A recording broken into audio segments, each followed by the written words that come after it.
जों गोदोनिफ्रायनो लंथङै दं दाबो लंथं दिनै जों थगायजाया जों मानो थगायजानो बिपिएफनि गोबां लाजिथावना खोथाखौ बुंनानै जों लाजिहोनो हायो नाथाय जोंनि मान सन्मानखौ जोङो बासायनानै लाखिदों जों बुङा खौरांगिरिनि सिगाङाव गोख्रों अजद बारग' एनडिबि नखरनि सोद्रोमा सासे आइजोनि नंगौ बे समाव बारग' एनडिबि नखरनि सोद्रोमा सासे आइजोआ खौरांनि सिगाङाव बिपिएफ सरकारनि सायाव माखासे गोख्रों अजद होनायखौ जों नुनो मोन्दों बिथाङा बुंबावदों दि जि समाव जोंहा बैसो दंमोन साख्रि मोननो उपजुक्त दंमोन बै समाव जोंनो साख्रि होआसै बै समाव बिपिएफनिनो सरकारमोन होनना गोख्रों रावजों सोंखारिदों बारग' एनडिबि नखरनि सोद्रोमा सासे आइजोआ बेफोरनि अनगायैबो बिथाङा बिपिएफनि भटखौ नेवसिनानै फैबाय थानाय आसाम बिधानसभा बिसायख'थियाव उदालगुरि बियाबाव इउपिपिएलनि बिजाथि दिपेन बर'नो भट होनो थाखाय साखाफारा होनना फोरमायदों आइजोआ आरो बेनि अनगायै बिथां आइजोआ मा फोरमायखो नोंथांमोना आबुङै मिथिना लादो बहुत लाजिथावना खोथाखौ जों बुंनानै लाजि होनो हायो किन्तु जोङो गावनि मान सन्मानखौ जोङो बासायनानै लाखिदों जों बुङा जि समायाव जाहा बैसो दङमोन साख्रि मोननो उपजुक्तमोन बे समायाव जोंनो होआसै बिपिएफ सरकारनो बै समावनो जोंनो होआखै होखायाखै जों एकदम गोदोनिफ्राय जों लांथङाव दोङो दाबो लांथं थगायजाया नङा जों गुदि खोथा मिथिखानाय जों थगायजाया मानो थगायजानो आंखौ भट होनो थाखाय एकदम थाग थियारि जोङो माबायदि गभर्नमेन्टखौ फैजानायखौ लुबैदों बेबाराव जों इउपिपिएल गभर्नमेन्टखौ फैजानो लुबैदों 100% गोसो गोरबोनिफ्राय दिपेन सारखौ जोङो जिति होनो गोसो दोङो गोरबोनिफ्राय जिति थारनांगोन दिपेन सारा मानो होनब्ला 25 बोसोर बिथाङा स्टुडेन्ट इउनियनाव खामानि मावबोदों पुरा माने 100% बेहाय एक्सपिरियेन्स जाबाय गोबां दिनै बियो टिचारबोमोन बिखौ गारबाय आरो प्रेसिडेन्ट जाबाय आबसुनि बहुद गोबाव आरो बिथाङा दायो गावनि हारिखौ साननानै इयुन फिउचारखौ लानानै बिथाङा गासैखौबो त्याग खालामनानै ओंखारबोदों बेबायदि यां जेनेरेसन मोनसे गुदि साननो गोरों गियानि मानसिखौ जोङो बिथांखौ एमएलए बेयाव जिति होनाया जोंनि थाखाय खोब मोजांनि खोथा बिनिखायनो आं साधारन सासे आइजो जानानै रायजो राजाफोरनिसिम आं खावलायहरनाय थाबाय बिथांनो भट होनानै जोंनि उदालगुरि डिस्ट्रिक्टआव बिथांखौ जिति होनांगौ जेरैबाबो जिति नांगौ औ ओमफ्राय आंनिफ्राय मोनसे मिथिहोनाय आङो 21निफ्राय 25 बोसोर नभेम्बरसिम आङो अरुनदय मोन्दोंमोन बिपिएफ सरकार फैनाय लोगो लोगो बिखौ डिसेम्बराव दानना होनाय जाबाय डकुमेन्ट साबमिट खालामदोंमोन रिनिउनि थाखाय खिन्थु मिसा बेनिफ्राय दाखालि 15,000 मोनगोन ग्रुप सेल्फ हेल्प ग्रुपनो होननानै जोंखौ एप्लाइ खालामनो होबाय जों सेलेक्सन जाना फैदोंमोन जोंनि ग्रुपआ बे हिसाबै जोङो आरो डकुमेन्ट साबमिट खालामनांगौ होननायखाय जों डकुमेन्ट साबमिट खालामबाय फैसाबो जोङो 950 लांबाय नाथाय दासिमबो गैया हाबाखै ग्रुपनि नामा मामोन ग्रुपनि मुङा जोंहा बिथराइ सेल्फ हेल्प ग्रुप जायगाया तामुलबारि भिसिडिसि आচ্ছা जितु फैसा लांनाय टाइमाव बिथांमोना मा बुंदोंमोन जाथारगोन होनना बुंनाय सेलेक्सनाव फैदों जागोन होननानैहा खिन्थु जोंहा फैसारा बहुत लस जाबाय आरो जोंनि ग्रुपनि फैसा आरो बियो 950खौ जों बिराद माने लकसान मोनदों आरो दाथ' फैसाखौ मोनासै एकदम गोरिब गुन्द्रा जोंनि ग्रुपआव खौरां लायोबा मा होनो बिथांमोना दासिम खौरां लानायखौ मोननो आखा गैला होननानै बेजों बे खुगाजों खोनादों आरो 100% बे मोननायबो नंला खोमा मा खावलायगोन लोगोफोरखौ बे समाव नोंनि लोगोफोर दङ जितु भटार्सफोर दङ भट होगिरिफोर दङ बिथांमोननिसिम मा खावलायगोन आं बेखौनो खावलायनो सानो बे गासैबो मोननो आखा होदों खिन्थु जों मोननाय नङा मानो होनब्ला सिगांनि बोसोरफोराव जोङो बहुद आसा खालामदों माखासे खामानिफोराव जों मोननो हायाखै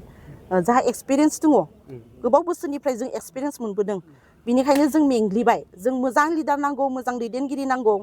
जोंहा इयुन फिउचार दोङो जोंहा गथ' गथाय दोङो बिदि मोनखानायखौनो दानबाय आरो 3 दानदों आरो जोंनि न' साखाथियाव एकदम गोरिब आरो बिसोरो सानसे समाव बिदिनो बिथांमोना बुंदोंमोन जे इउपिपिएल सरकार थानाय समाव बिथांमोना मोनसे दुर्बलता सरकार एलायन्स थानानैसो सरकार सालायदों होनना बुंदोंमोन आरो नस्थ' खालामजोब्बाय होनदों बिथांमोना दानि रुलिं गभर्नमेन्टआव मानि थाखाय थाखो औ बे मोनसे गिदिर प्रश्न जानानै फैदों जोंनि थाखाय सोंलु जानानै फैदों आंनो बहुद बुंजाबाय आरो माने इउपिपिएल आरो बिजेपिजों एलायन्स खालामनानैहाय सरकार दाबाय माने हाबो फानबाय जातिखौ फानबाय हाखौ फानबाय गथै मोन्थायखौ फानजोब्बाय होननानै खिन्थु बोसोरनैनि उनावनो 3.5 बोसोरसो साहा प्रमद सारा रायजो खुंदोंमोन दा 3.5 बोसोरल' 5 बोसोरबो नङा लकडाउन बोसोरसे थांबाय बहाथो मा खालामबावनो नाथाय प्रमद सारा बहुत जस्टिसथ' खालामदों बहुत खामानि मावबाय आर'नाइ जिअ'टेक खालामबाय बागुरुम्बाखौ मुलुगनि दरबाराव लांबाय आरो सुपार 50खौ मावबाय आरो दिल्लीयावबो बहुत खामानि बिदिनो जाबाय माने जों बहुत गोजोननाय मोन्दोंमोन आरो बहुत खामानि मावबावनो दोङो बहुत स्किम दोङो बहुत फान्ड दोङो खिन्थु बेबायदि नंखाय बाथ्राफोरखौ फोसावनानै बुंलाबायनानै जोंनि जाम्बा जदा गामिनि मानसिफोरखौ माने गोनो गोथो खालामजोबनानै आन्दायहोजोब्बाय आरो ओमफ्राय दाथ' उल्थासो जाबाय दायो नै BPF फैनाय लोगो लोगो जा हाग्रामा सारा मा बुंखो आं इन्डिया आं हा बिदिसो बुंबाय बेथ' आफोद माने डिफारेन्स माने एकदम नंखाय आरो माने थगायबाय हादों रायजो राजाखौ जोंथ' थगायजाया नङा जों गुदि खोथा मिथिखानाय जों थगायजाया मानो थगायजानो आंखौथ' बुङोमोन एकदम BJP गुरा दङ आं बहुद बुंजाबायथ' इलेक्सन खाथियाव आं बहुद बुंजाबाय BJP गुरा दङ होननानै खिन्थु दिनै नुबाय BPF नि बे केम्पेन अफिसावहाय इलेक्सन बे केम्पेन अफिसाव दायो हेमन्त बिश्व शर्मानि फट'खौनो बिसोरो दोनबाय फ्लेग दोनदों पिकचार दोनदों पिकचारखौ जों नुदों होमबा उल्थासो जाजोब्बाय बिपुरेट उल्था जादों आरो 100% 100% उल्था दायो बिसोरो जेबो बुंनो हाया औ जों बहुद लाजिथावना खोथाखौ जों बुंनानै लाजि होनो हायो खिन्थु जोङो गावनि मान सन्मानखौ जोङो बासायनानै लाखिदों जों बुङा जिहेतु नोंथांमोना NDB न'खरनिफ्राय फैनाय होमबा नोंथांमोनाथ' गोबां दुखु जाबाय बहुद खस्थ' सोलिबोनांबाय साख्रिबो गैया जि समायाव जाहा बैसो दोङोमोन साख्रि मोननो उपजुक्तमोन बे समायाव जोंनो होआसै BPF सरकारनो बै समावनो जोंनो होखायाखै जों एकदम गोदोनिफ्राय जों लांथंआव दोङो दाबो लांथं दा जुदि दिपेन सारा फैयोब्ला जों गोबां आसा खालामदों बिथाङा जोंनो थाखाय मोजां खामानि मावगोन जोंनि इयुन फिउचार गथ' गथाय जुदि बियो थायोब्ला जोंहा एकदम नस्थ' जागोन जोंनि गथ' गथाय जोंनि हा जिख्लाबसेबो थाहैनाय नङा संग्रामि न'खरखौ जानगाराव दोनदों बिथाङा हाग्रामा महिलारिया नंगौ 100%